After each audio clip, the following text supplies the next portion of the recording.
एक एक चीज को भंवरा क्या है, तो वही बता रहे कि एक ही एक इंद्री तो थी। तुम देखो ना सामने, रूप रस गंध शब्द स्पर्श, केवल इतना ही तो था, और इतने की वजह से ही सारे के सारे मारे गए। उनका हश्र क्या हुआ, भंवरे का हश्र क्या हुआ? सुबह हाथी आया, कमल नाल लेके चला गया, चबाता हुआ सारा। मछली क्या है, आटे की लालच में खा लेती, और अंदर है कांटा, कांटे में पकड़ में आ जाती। आटा काटा, काटा आटा। ये रामकृष्ण परमहंस जी का उदाहरण है दिया हुआ, तो बड़ा अच्छा लगता है कि आटा काटा और काटा आटा। यही हम लोगों में होता है, लालच में चले जाते हैं कहीं नाते रिश्तेदारियों में, ये घर खानदानी परिवार के लोग हैं, और बाद में वहाँ बहुत तिरस्कार मिलता है, तो फिर घर में आके कलेश। अच्छे चले गए, ना जाते तो सही था, अपनों से तो दूर ही रहो। और सही बात है, जो संबंध बनाए जाते हैं बाहर, जो संबंध बनाए जाते हैं, तो ये योजनाबद्ध तरीके से, ये संबंध क्या होते हैं, वैचारिक संबंध होते हैं। जब विचार मेल खाएंगे तो पटेगी, विचार मेल खा रहे हैं, नहीं खा रहे हैं तो कोई बात ही नहीं है। तो मित्र, अच्छे मित्र भी आपके बहुत सहायक हो जाते हैं सत्संग करने के लिए। आप जरूरी नहीं है कि हर बार इतने लोगों के साथ हो, दो लोग भी, अगर एक मित्र भी आपका अच्छा है, उससे वार्तालाप करके भी आपका बहुत सा समाधान हो जाता है, तो वो भी आपका सत्संग ही है। तो यहाँ पर बहुत आसान तरीका भी है और बहुत कठिन भी लगता है कि 5 ज्ञानेंद्रिय हैं, जब वो एक एक में भ्रमित हो गए, तो हम तो 5 के मालिक हैं, तो हम कैसे नहीं भ्रमित हो सकते। तो ये हम लोगों को थोड़ा सा ध्यान रखना पड़ेगा कि हमारी, क्योंकि मनुष्य है, और मनुष्य शरीर में क्या है, भिन्न भिन्न तरह की क्रियाएं होती हैं। हम लोग एक ही दिन में कितनी सारी क्रियाएं करते हैं, तो इतनी क्रियाएं करने वाले व्यक्ति का तो संभल के रहना ही पड़ेगा। पांचों ज्ञानेंद्रियों पर हमें जो विषय है, अर्थ जो भी है, इंद्रियार्थ सन्निकर्ष से नहीं होने देना है, इन्हीं को रोकना है। जितात्मना प्रशांत से परमात्मा समाहित। शीतोष्ण, शीत उष्ण, दुख सुख और मान अपमान, देखिए वही बात आ गई जो अभी हम कह रहे थे, मान अपमान में, सुख दुख में, और शीत और उष्ण में, इनमें जो युक्त तो है, दोनों में जो समान स्थिति है, जो अंतःकरण की वृत्तियां भली प्रकार उनकी शांत हो जाती हैं, आत्मा से पुरुष के सच्चिदानंद परमात्मा सम्यक प्रकार से स्थित है, उसमें ज्ञान में परमात्मा के सिवाय अन्य कुछ भी नहीं है। मान अपमान, परमात्मा जितात्मन प्रशांतस्य, प्रशांत का अर्थ एक और लेना है, प्रसन्न चित्त। प्रशांत से यानी कि जो प्रसन्न, आप ईश्वर के जब प्रसन्न होते हो, तो आपको भक्ति में भी, आप देखना भजन करने में मन बहुत लगता है। कहते हैं ना, सुख में सुमरन,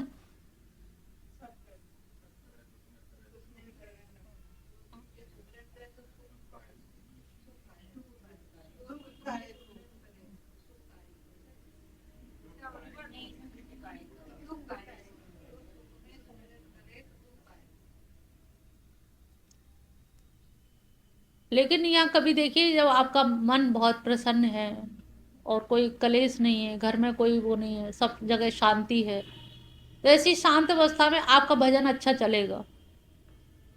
कुछ लोगों को लगता है कि दुख में बहुत अच्छा भजन चलेगा, कि दुख में चिंता होगी तो उतना भजन अच्छा नहीं चलता। क्या चीज,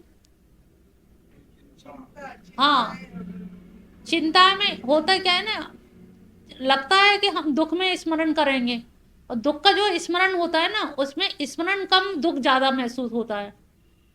दुख प्लस स्मरण, तो दुख के साथ में जब करते हैं तो वो चीज नहीं आती। इसीलिए मैंने कहा ना, प्रशांतात्मा का इसका एक अर्थ यही समझ लीजिए कि प्रसन्न चित होकर, जब हम प्रसन्न होते हैं उस समय का जो भजन है, और जो दुखी होते हैं दुख में भजन, दोनों में अंतर होता है। दुख में जो भजन होगा वो अवसाद वाला होगा, और वो उचंग और उत्साह और प्रसन्नता नहीं होगी। और जो प्रसन्नता वाला होगा उसमें एक उछाल मारेगा हृदय, एक आनंद की लहर आएगी, अच्छा लगेगा, नृत्य करने का मन करेगा, भाव विभोर होंगे। लेकिन दुख में जब करोगे तो गिरे हुए मन से करोगे, नाम लेने के लिए नाम लोगे, उस समय भजन के नाम पे भजन करोगे, लेकिन एक भजन में जो उत्साह आना चाहिए, ये हमेशा आप लोग देखिएगा, भजन में हमेशा एक उत्साह हमें रखना कि अरे आज इतनी माला हो गई, और ज्यादा करें, और ज्यादा नाम जप करें, इतने में और ये देखिए, जितने ज्यादा नाम जप करेंगे उतने आपको चमत्कार भी दिखने लगेंगे। कुछ ना कुछ ऐसी अनहोनी होगी, कुछ ना कुछ अच्छा ऐसा होगा कि आपको लगेगा अरे ये शायद उन्हीं की कृपा थी, इस भजन का ही प्रताप था। भजन का प्रताप अपने आप समझ आने लगता है, उसका आप करिए तो आपके काम अनायास बन जाएंगे। जिस काम की उम्मीद नहीं थी वो काम हो जाएगा, सब चीज़ शांतिपूर्ण ढंग से निपट जाएंगी। तो वो लगता है, तो जब सारे तनाव दूर हो जाते हैं उस समय भजन ज़्यादा अच्छा होता है। ये हमें भी अनुभव है। जैसे बहुत से लोग कहते हैं दुख में सुमरन बहुत अच्छा होता है, मुझे लगता है दुख में सुमरन नहीं हो पाता। दुख में तो हम केवल नाम लेने के लिए एक फॉर्मेलिटी में कि भगवान दुख दूर कर दें, और भगवान से ये कहना भी कि दुख दूर कर दें वो भी एक ओछापन लगता है, कि लगता हिम्मत नहीं होती कि भगवान से कहा जाए। तो सुख में जो है, तो इसके लिए हमें खुश रहना है। अभी भगवान को खुश करने के लिए क्या होगा, तुम जब किसी को हंसाने की बात करते हो पहले खुद मुस्कराते हो, तभी तो सामने वाले मुस्कराएगा।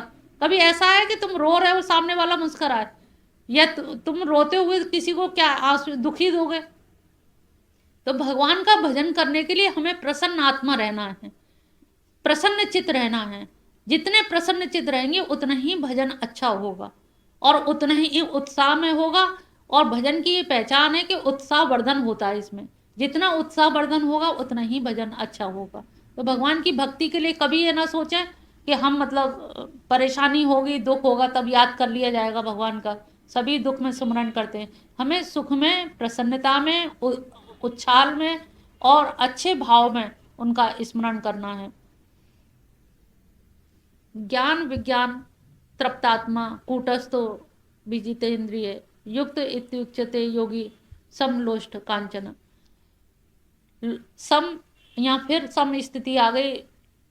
लोहे और स्वर्ण में, मिट्टी और स्वर्ण में, इनमें हमें एक समान जो समत्वम योग उच्चते कहा गया, एक समभाव आ जाए। समभाव जिसमें आ जाएगा, जो जिसमें यानी कि भेद दृष्टि खत्म हो जाएगी, ऐसे व्यक्ति को जितात्मा यानी कूटस्थ ज्ञान विज्ञान से तृप्त आत्मा। ज्ञान जो हमारा ज्ञान प्रकाश स्वरूप है, और विज्ञान यानी कि अनुभव।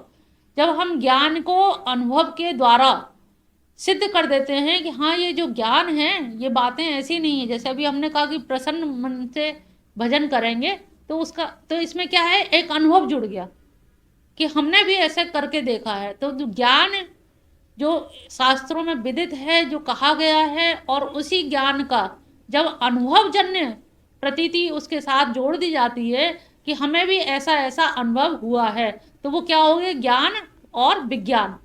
यानी कि विज्ञान यानी जिसका हमने अनुभव किया है, तो जब अनुभव जुड़ जाता है तो उसको विज्ञान कहा जाता है। तो यहाँ पर ज्ञान विज्ञान से कूटस्थ और जितेंद्रिय हो जाते हैं, लेकिन उसके लिए मिट्टी और सोने में हमें संभाव होना चाहिए। एक रोमा रोला की कहानी बताई जाती है। दोनों गरीब परिवार, दोनों का पति पत्नी लकड़ी काट के जंगल से लेके आते हैं, तो रास्ते में पेड़ के नीचे सोने की गठरी कोई चोर डकैत छोड़ के चले गए। तो पति आगे आगे जा रहा था, तो वो सोना देख करके वो खड़े हो गए कि अरे ये तो गठरी बहुत सारा सोना है, एक बार भी ले लेंगे तो बहुत माला माल हो जाएंगे।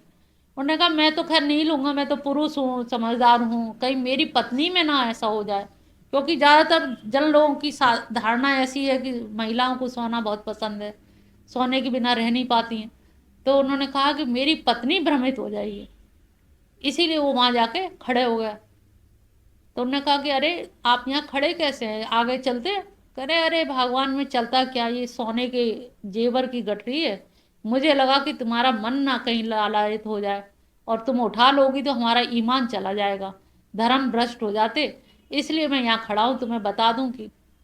उन्होंने कहा अरे प्राणनाथ आश्चर्य है, तुम अभी भी सोने को सोना समझ रहे हो, ये तो मेरे लिए धूल समान है। भाई तुम सोना समझ के ही तो रुक गए हो, मेरे लिए तो बिल्कुल ये मिट्टी समान है, और वो भी दूसरे का सोना, इसका मैं क्या करूँगी, इसका लेकर के क्या करेंगे। तो वही ये भाव आ जाए कि हम सोने को, एक तो ये कि मैंने सोना छोड़ दिया, बहुत से लोग कहते हैं अरे तुम क्या करते हो, हमें तो गठरी एक बार मिल गई हमने छोड़ दी थी, तुम हमें क्या जानते हो। तो इसमें अहंकार है, ये त्याग में अहंकार है। और वो कह रहे हैं कि हमने उसको उस ढंग से देखा ही नहीं, हम तो पहले ही उसे धूल के समान मिट्टी के समान समझ रहे हैं, हमारे लिए पहले से ही धूल समान हो गया। तो ये चिंतन की चीज़ है कि हमें उन वस्तुओं में कि हर चमकीली चीज़ सोना नहीं होती है, लेकिन जो चमकीली है या जो सोना है, हमें सोने में से भी सोनत्व वाली बुद्धि को हटाना है कि ये कीमती है या इसकी कोई रेपुटेशन है या इसकी कोई वैल्यू है। ये मन से हम निकालें, बराबर है, किसी को ज़्यादा दिया है, किसी को कम दिया है, ये समभाव आ जाए, भेद बुद्धि समाप्त हो जाए कि ना तो कोई अमीर है ना कोई गरीब है, सबके अपने अपने प्रारब्ध हैं। प्रारब्ध अनुसार किसी को बहुत ज़्यादा मिल गया है और प्रारब्ध अनुसार किसी पे बहुत कम है, तो हमें सम बुद्धि रखनी चाहिए, उसमें हमें लालायित नहीं होना है, लोभ लालच नहीं करना है। सुहृद मित्र उदासीन मध्यस्थ बंधुसु साधुषु पापीषु सम बुद्धि विशिष्यते। सुहृदय यानी कि मित्र, वैरी, उदासीन, मध्यस्थ, द्वेष्य और बंधुगणों में, धर्मात्माओं में और पापियों में भी समान भाव रखने वाला अत्यंत श्रेष्ठ है। अब इतने लोगों में पूरे में समभाव रखना है। समभाव रखना सोचो कितना कठिन काम है, और समभाव को ही यहाँ विशेष यानी कि द्वंद्वों से दूर करने का हर श्लोक में प्रयास किया जा रहा है कि जो भेद बुद्धि है वो भेद बुद्धि आपकी समाप्त हो जाए, द्वंद्व समाप्त हो जाए। इसी के लिए मित्र में, शत्रु में, मध्यस्थ करने में, द्वेष करने में, बंधुओं में, साधु और पापों में, जबकि हम लोग साधु और पापियों में भेद नहीं कर पाते हैं। शत्रु मित्र में तो भेद करना हम लोगों की एकदम नैसर्गिक क्रिया है। तो हम लोगों को ये कैसे भी इनको वो करना है कि शत्रु मित्र उदासीन बंधु इन सब में हमको ये समझना है कि ये सब बराबर है, किसी में भी भेद दृष्टि ना रखें। और भेद दृष्टि हमें अंदर से क्या करती है, क्षुद्रान्वेषण करने के लिए प्रेरित करती है, दोष देखने के लिए प्रेरित करती है। तो हमको दोष नहीं देखने हैं, किसी के बीच में नहीं पड़ना है, चाहे वो बैरी हो चाहे मित्र हो, सब में हमें समान भाव रखना है। जो सम बुद्धि होता है पापियों में और साधु में भी देखने वाला, वही व्यक्ति मुख्य रहता है। योगी युंजित सतत आत्मनम रहसी स्थित एकाकी यत चित्तात्मा निराशीर शरीर परिग्रह। मन और इंद्रियों सहित शरीर को बस में रखने वाला, आशा रहित, संसार रहित योगी अकेला ही एकांत स्थान में स्थित होकर आत्मा को निरंतर परमात्मा में लगावे। अब एकाकी के इन्होंने कहा है कि एकाकी हो, एकांत सेवी कहा गया, और एकांत सेवी में भी वो एकांत में रह करके ज़्यादा से ज़्यादा ईश्वर में ध्यान लगाए। क्योंकि समूह में जो ध्यान लगता है, तो समूह का ध्यान और जो एकांत का ध्यान, उससे हमारे दोनों ध्यान एक दूसरे से परिपुष्ट होते हैं। आप घर में ध्यान कर रहे हो तो यहाँ लग जाएगा, और यहाँ कर रहे हो तो घर में भी लग जाएगा। तो ये दोनों तरफ आपका एकांत से भी विशेष रूप से, क्योंकि हम लोग क्या है, बात करने की लालायत बहुत रहते हैं, कभी किसी से बात कर रहे हैं, कभी किसी से बात कर रहे हैं, इससे बात करो उससे बात कर। हम लोग एकांत से भी नहीं होते, कभी कभी ध्यान दो बीच बीच में हमें मौन धारण कर लेना चाहिए। हमारी एक परिचित है वृंदावन में, तो वो 9 बजे से बोलना बंद कर देती है, सवेरे 9 बजे तक। तो उससे क्या होती है, कल बहुत से फोन 9 बजे आते हैं। पहले की वो कल्चर चल रही है ना, वो वाले चलते थे जब घुमाने वाले, तो 9 बजे के बाद ही ज़्यादातर कॉल होती थी। तो कह कि हम 9 बजे से रात के और सवेरे 9 बजे तक मौन रखते हैं। इतने में क्या है कि जो बहुत ज़्यादा इंपॉर्टेंट फ़ोन होते हैं, वैसे तो हम कम से कम बच जाते हैं उनसे, किसी और से बात करा देते हैं। तो हम लोग क्या करते हैं, हम उसी टाइम और खाली हो जाएंगे बात करने के लिए। तो हम लोग बातूने बहुत हैं, ये हम लोगों को इसमें मितव्ययता बरतनी चाहिए कि मौन धारण करें, थोड़ा थोड़ा समय रख करके कि इतने घंटे हमें नहीं बोलना है। तो एक तो ना तो साथ झूठ हो पाएगी, ना किसी की बुराई हो पाएगी, ना कुछ और अन्य कोई चीज़ हो पाएगी। तो ये हमें ध्यान रख करके कि हम अकेले रह करके एकांत सेवी बने। एकांत सेवी में क्या होता है, आप कभी एकदम अकेले बैठ जाइए, और एकदम अकेले बैठ के फिर देखिए आपको क्या चीज़ याद आती है। हम नहीं कह रहे भजन करिए, भजन मत करिए, अपने सोचिए, कितना सोचेंगे, कहाँ जाती है बुद्धि, देखिए पहले उसको। आगे कहेंगे भगवान जहाँ जहाँ जा रही है वहीं वहीं से खींच लाओ। तो ऐसे ही पहले देखो तो कहाँ जा रही है, क्या विचार करती है तुम्हारी बुद्धि, तुम्हारे अंदर भरा क्या है। जैसे होता है ना, शराब की ढक्कन खोलोगे तो क्या बदबू आएगी, और इत्र की ढक्कन खोलोगे तो पता लगेगी दूर से ही, अरे इत्र की खुशबू, अरे किसने बोतल खोली, किसने शीशी इत्र की, कन्नौज का इत्र लग रहा है। तो वो शीशी कौन सी भरी है आपके दिमाग में, ये खुद पता लग जाएगी। तो ये कभी कोशिश करें कि अकेले में एकांत में भी रह करके देखें। तो उसमें क्या है, आप निराशी, निराशी माने निर है आशा जिसकी, तो इसमें आप कोई आशा मत बनाइए और परिग्रह मत करिए। वो वस्तुओं का भी हो सकता है, विचारों का भी हो सकता है। तो विचारों से और आशा और निराशा जो है, इन सब से आशा रहित होकर के कोशिश करिए कि एकांत में हम क्या विचार कर रहे हैं, किसके बारे में विचार कर रहे हैं, और जो विचार हम अकेले बैठ पाते हैं कि नहीं। फिर अपने अंदर जाइए, धीरे धीरे अंतर्मुखी होने की कोशिश करिए। अभी तक बहिर्मुखी हो लिए पूरे दिन, और फिर अंतर्मुखी बनिए। अंतर में सोचिए कि अंदर हम क्या देख रहे हैं, क्या सोच रहे हैं, क्या है, और अंदर जाइए। तो फिर एकदम से धीरे धीरे आपको अकेले रहने की आदत पड़ जाएगी। सामान्यतः लोग अकेले नहीं रहना चाहते हैं। कुछ नहीं तो हम टीवी खोल लेते हैं या कहीं फ़ोन मिला लेते हैं। आप कभी भी देखिए, आप पे टाइम होता है तो आप करती क्या है। समय होता है तो टीवी खोल लोगे, मत खोलिए। समय होगा तो फ़ोन मिला लोगे, मत मिलाइए। कोशिश करिए, रोकिए। यही है बाहर की वस्तुओं से अपने आप को रोकना। खाली समय में आप जब फ़ोन पे बात करेंगे तो कोई या तो कुछ तारीफ करेंगे या किसी की बुराई की जाएगी। इससे अच्छा कि हम फ़ोन ना करें। तो धीरे धीरे थोड़ा थोड़ा अकेले रहने का प्रयास करिए, और अकेले रहेंगे तब आपको थोड़ा सा महसूस होगा कि हम अपनी इंद्रियों को कंट्रोल कर पा रहे हैं या नहीं कर पा रहे हैं। तो ये एक तरह से प्रयास है कि हम धीरे धीरे अकेले रहने की हिम्मत करें। शुचौ देशे प्रतिष्ठाय स्थिरमासन आत्मना। अब यहाँ पर उन्होंने कहा, जब तुम एकाकी में बैठे हो और ध्यान लगा रहे हो और कोशिश कर रहे हो एकांत में बैठने का, तो वो कैसा हो, शुचौ यानी कि पवित्र हो।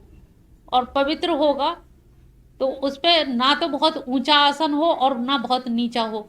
ऐसा हो जिस पे तुम आराम से टाइम तक बैठ सको, काफ़ी देर तक।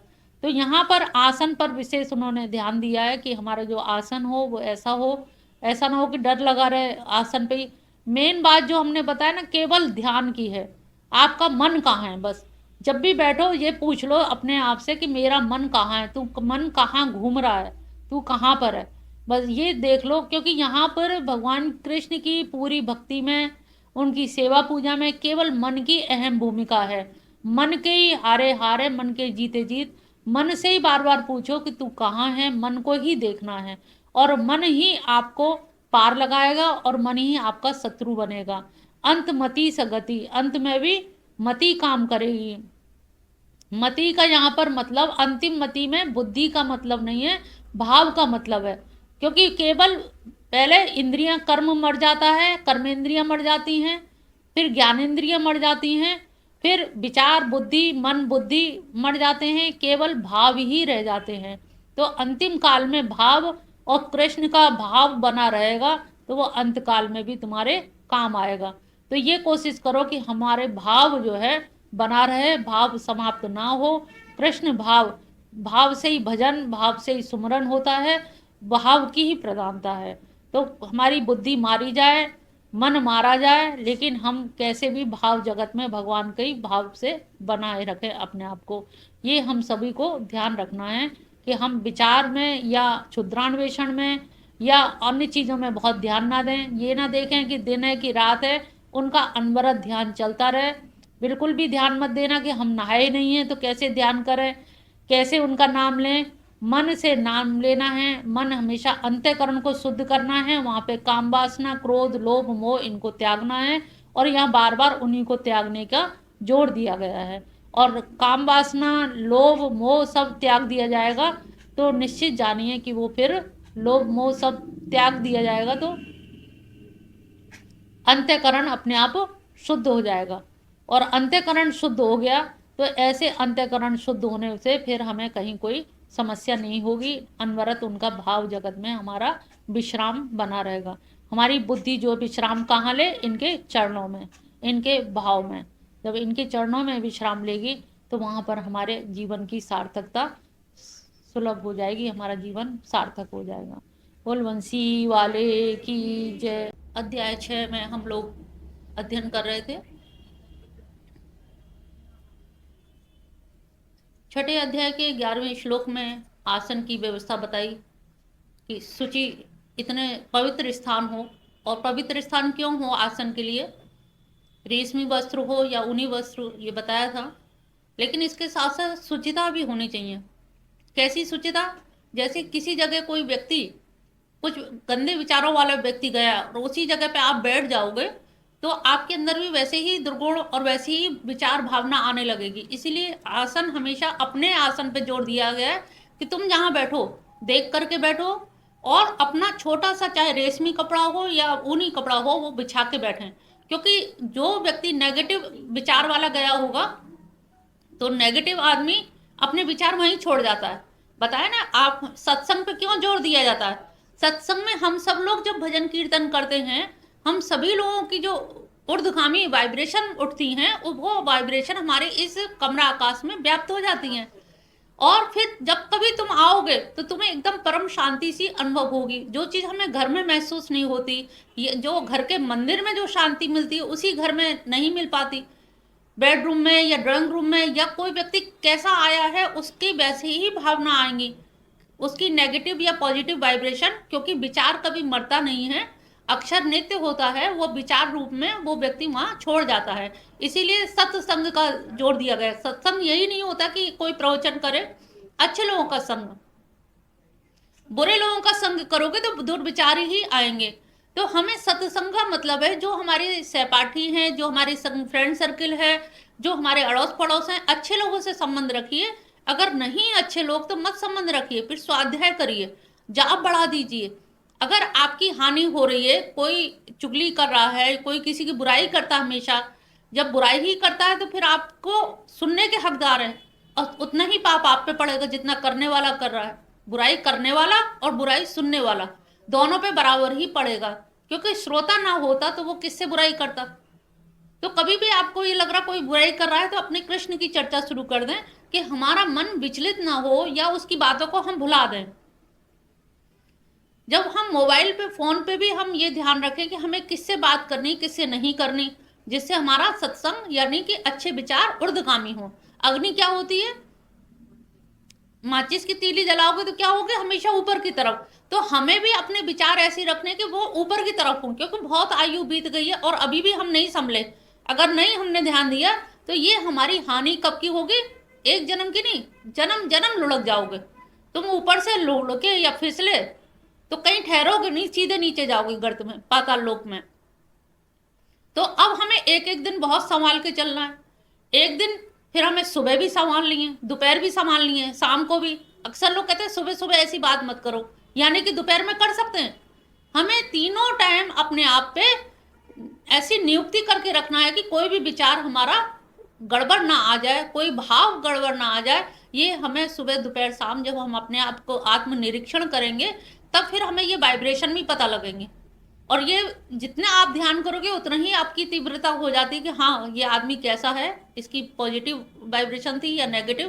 तो यहाँ पर आसन पर बहुत जोर दिया गया है कि आसन आपका शुद्ध होना चाहिए, सात्विक होना चाहिए। आसन पर बैठ के जिस पर भजन कर रहे हो उस पर भोजन नहीं करो। तीर्थ स्थल में कहा जाता है जाप का बहुत बड़ा फल मिलता है। ऐसे ही जमुना गंगा किनारे जाप करते हैं कुछ संत लोग। कुछ लोग, अगर आप लोग कहो हम तो जा नहीं सकते गंगा जमुना, तो जाप थोड़ी छोड़ सकते हैं। तो आप भगवान कृष्ण का जो भी विग्रह, जहाँ भी विग्रह है, जहाँ आप लोग पूजा करते हो वहीं पर बैठ करके आसन लगा के कर लो।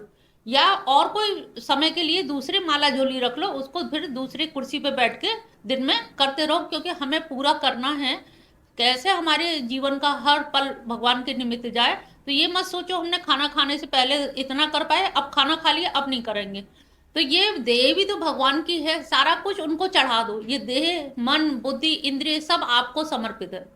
अब इसके अंदर जो भी है, शरीर तो देह तो गंदा है ही, उस गंदगी को हम एकदम निकाल तो नहीं सकते। मंदिर में जो माला झोली हो, माला करते हो अलग, और एक अलग रख लीजिए, फिर वो आप कहीं भी बैठ के कर सकते हैं। जैसे टेम्पो में आ रहे हो तो रास्ते में अपने अंदर शॉल के नीचे करके माला जप करते रहे। पता नहीं रास्ते में क्या नेगेटिव वाइब्रेशन है, ऊपरी हवा है, ये सब चीजें, चौराहों से गुजर रहे हैं तो आपको ये शंका खत्म हो जाएगी। इसमें भिन्न भिन्न मत है, कोई कहते हैं ऐसी होती है ऊपरी हवाएं, कुछ लोग कहते हैं नहीं कुछ नहीं होता। तो अच्छा हो कि हम इन झंझावातों में पढ़े, संसों में पढ़े कि किसी सबसे पूछे, इससे अच्छा अपना भजन करो।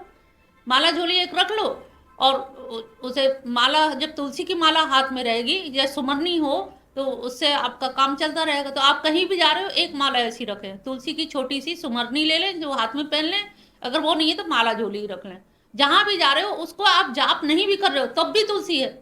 कहते हैं ना मृत्यु के बाद भी 5 फुट तक तुलसी का वो है तो अभी यमदूत नहीं आते हैं। और तुम्हारे हाथ में है माला, शुद्ध तुलसी की माला लो और तुम्हारे हाथ में रहेगी तो तुम्हें कोई भय या ऊपरी हवा या कोई डर, और बाई चांस कभी ऐसा कुछ हो जाए तो वो हमारी सुरक्षा कवच का काम करेगी।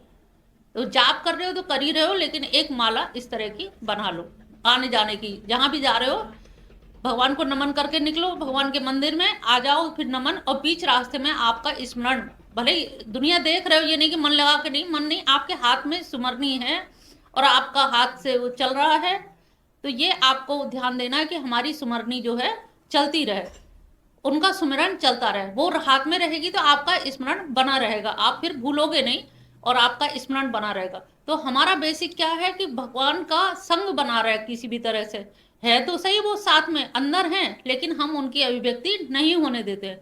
तो उसके लिए क्या चाहिए, अभिव्यक्ति के लिए शीशा हम कहाँ देखते हैं, क्योंकि उसमें हमारा प्रतिबिंब पड़ता है। तो हमें अपनी आत्मा को, जीवात्मा को इतना शुद्धिकरण करना है कि उसमें परमात्मा का रिफ्लेक्शन पड़े, प्रतिबिंब पड़े, और जब प्रतिबिंब पड़ेगा तब वो परमात्मा जिसे हम बहुत दूर कहते थे वो हमें नजदीकी दिखाई देने लगेंगे। तो इस तरह से हमें आसन की शुद्धि पर जोर दिया, और आसन का शुद्ध होना, वहीं से हमारी वाइब्रेशन, यानी कि मूलाधार से हमारी वाइब्रेशन सब कैच करते हैं, और उन मूलाधार के आधार पे हमारे और स्थिति और चक्रों का जो जागरण होता है। तो आसन की शुद्धि पर विशेष ध्यान दिया है कि आप आसन पर बैठे होंगे तभी प्राणायाम प्रत्याहार कर पाएंगे, ध्यान धारणा समाधि शुद्ध आसन पे ही हो पाएगी। तो ये शुद्धता का ध्यान दिया गया। अब वहां शुद्ध आसन के बाद करना क्या, तत्र एकाग्र मन कृत्वा यत् चित्तेंद्रिय क्रिय उपविश आसन है। वहां पर बैठ करके तुम्हें क्या है, मन को एकाग्र करके, मन को एकाग्र कर ले। और एकाग्र कैसे होगा कि मन में कोई संकल्प विकल्प ना उठे, कोई विचार उठे तो उसको वहीं की वहीं उस विचार को दबा दें कि ये विचार की उपयोगिता क्या है, इस समय कोई उपयोगिता नहीं है, बेवजह किसी के बारे में विचार कर रहे हो। तो ये मन को समझा के आपको मन का एकाग्र करना है कि नहीं मन तू जहां जा रहा है तू भटक मत, यही जीवन है हमारा, हो सकता है ये अंतिम जीवन हो, और अंतिम जन्म जब मान लोगे तो तुम एक एक श्वास प्रश्वास भी गिन गिन के लोगे, ध्यान से लोगे, गिनती गिनोगे तो अभी तुम्हारा ध्यान चला जाएगा। रात्रि में नींद नहीं आ रही तो आप श्वास पे ही ध्यान लगाएं और उसी से कृष्ण कृष्ण कृष्ण करते रहें, तो श्वास भी बहुमूल्य हो जाएगी। तब लगता है एक एक सांस कितनी कीमती।